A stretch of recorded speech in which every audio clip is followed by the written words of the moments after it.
Super Bowl was over 4 hours. Yeah, that's long, a lot, bro. It's like an airplane ride. This was, yeah, dude. Somewhere. Like this was rough. This was brutal. It was, and because of the Jesus commercials, it felt like 9.5 hours. I only saw the one Jesus commercial. They did them 9 times. I liked the Jesus commercial. And then they did the anti-Semitism. I was not an anti-Semite until those anti-Semitism commercials. Now I'm like, oh my God! Now you're getting your neighbor to do free work for you now. What the? Yeah, what? I mean, come on.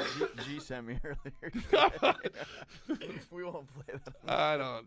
What? No, I'm not anti-Semitic. It's a joke. He's a little Semitic though. No, I'm not anti-Semitic. I'm not pro-Semitic. Let's just say Semitic. I'm just Semitic. All right, and, you know. Anyway. So what was your beef with the Super Bowl commercials, bro? I don't even know where to start. The issue becomes, all right, it starts with the whole game. Everything. From the beginning of the game. This was something, and again, like I back in my day, I hate that shit, but this is something that when I was a kid was like a unifying thing. Everybody would get together. You go to your aunt's or your uncle's house. There'd be a big party, and then there'd be these funny Shout commercials. Shout out to Moss's house. Yeah. It was the only game of the year where the women would watch, and it was like a party, and it was a get-together, man, and there would be these funny-ass commercials that they would reveal, right, and it would be like Budweiser, it would be these funny frogs, and it would be the hot GoDaddy girl, and it would be like, now, like, the entire thing felt like a 4-hour lecture. It was a 4-hour lecture. First, we got the Walter Payton Man of the Year award, where these great athletes, all we have to hear is about the horrible shit they had to overcome every day and all this horrible shit. Man of the Year award. Everybody has to respect the shit out of that. Whoever gets the Man of the Year, that means they did so much charitable good shit. Okay. Wait, who gets a what? The Walter Payton Man of the Year. So it's like a football player who does stuff outside of Oh, yeah. Walter Payton. There we go. He was a Bear, but he's still one of the baddest. Oh, that dude. He was something. And that's back when you could hit people, man. It's like everything about the game from beginning to end is just a reminder of kind of what I talked about the other day, where like the whole thing with like Taylor Swift and everybody's like, you guys just want to gatekeep. And it's like, well, you know what? Yeah, we do want to gatekeep, because every time we let you folks into our spaces, as you like to say, you fucking ruin them. You ruin them. All right? You don't come into our house. We invite you into our party, all right? And say, yeah, be a part of this football thing. Be a part of this football culture. But instead of you assimilating to our culture, we're always changing for yours. We're always changing to suit your needs. We're always changing.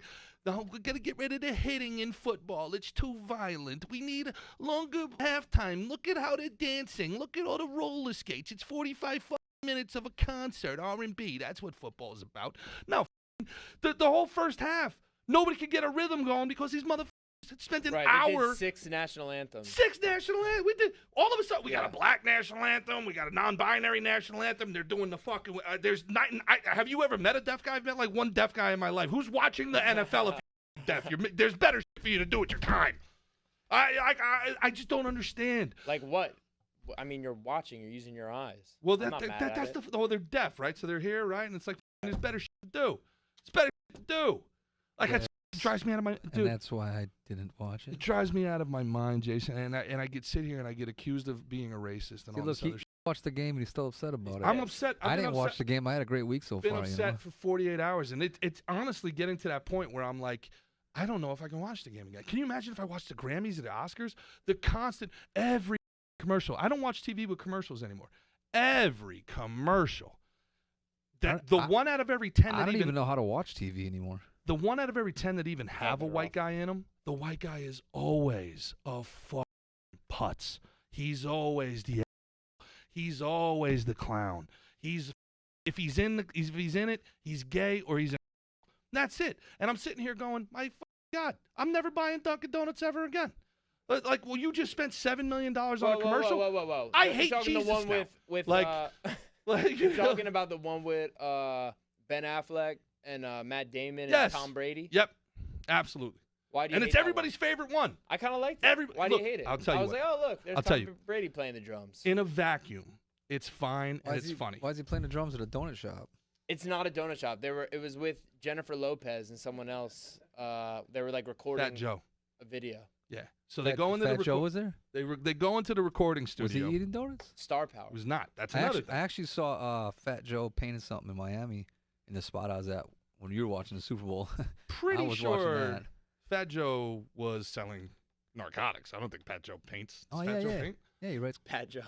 Yeah, he does. Pat Joe? Pat Joe. He Does does. Tom Pajot? Huh? He does. Yeah.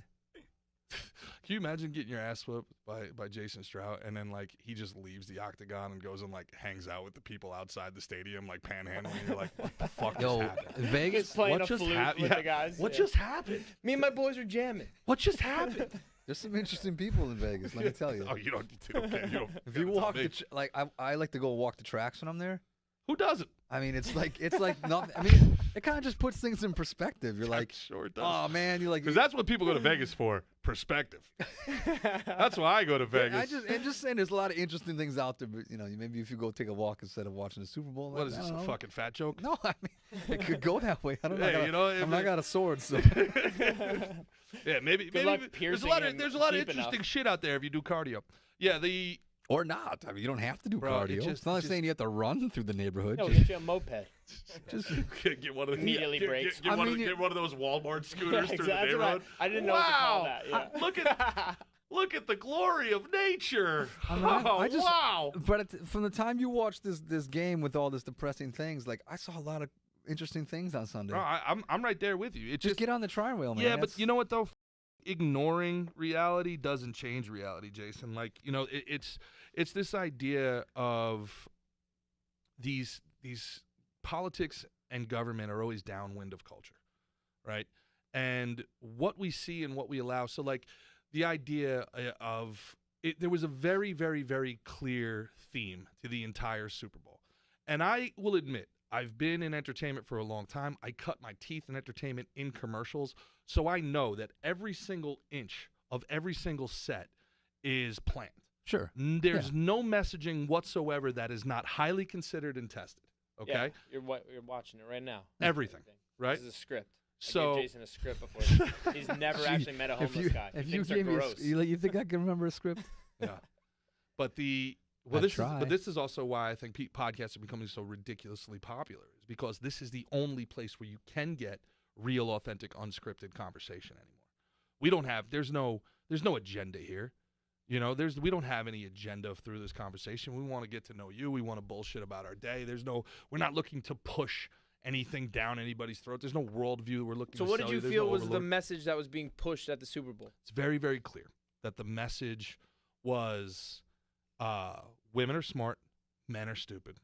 White men in particular are hapless putzes. And women and people of color literally sat in judgment the whole time. Okay? Like, you talk about the Dunkin' Donuts commercial. Here you have Ben Affleck and Matt Damon in a vacuum. If it was just a commercial and you didn't know that the same 3 agencies did 99% of those commercials. If you didn't know that, then you just be like, oh, look, it's a fun commercial. Ben Affleck's taking the piss out of himself, showing a little humility. Yeah. Tom Brady, it's That's funny. the way I took it. Celebrities having a good time. The girlfriend is ashamed. Pretty. But then take a step back, look at it from 10,000 feet. What do we have? We've got Ben Affleck and Matt Damon, 2 of the most masculine white actors out there, right? The Town, Jason Bourne. You put them in a fucking gay outfit, have them act like fucking clowns, all right? They act like assholes to try to impress the woman and her minority friends who are literally sitting in judgment, actually sitting behind the booth in judgment.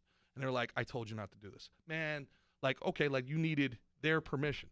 All these things are stratified. All these things are made on purpose. Arnold Schwarzenegger, the very symbol of white masculinity, is sitting there. The very symbol of it is sitting there. Now, I understand how this sounds when I explain it. I sound like David Duke, a fucking white supremacist. I'm fucking not. If anything, but the truth of the matter is, between the black national anthem, the white guy always being the asshole, and all these commercials, I think there's something deeper at play here. Favoritism over time breeds contempt.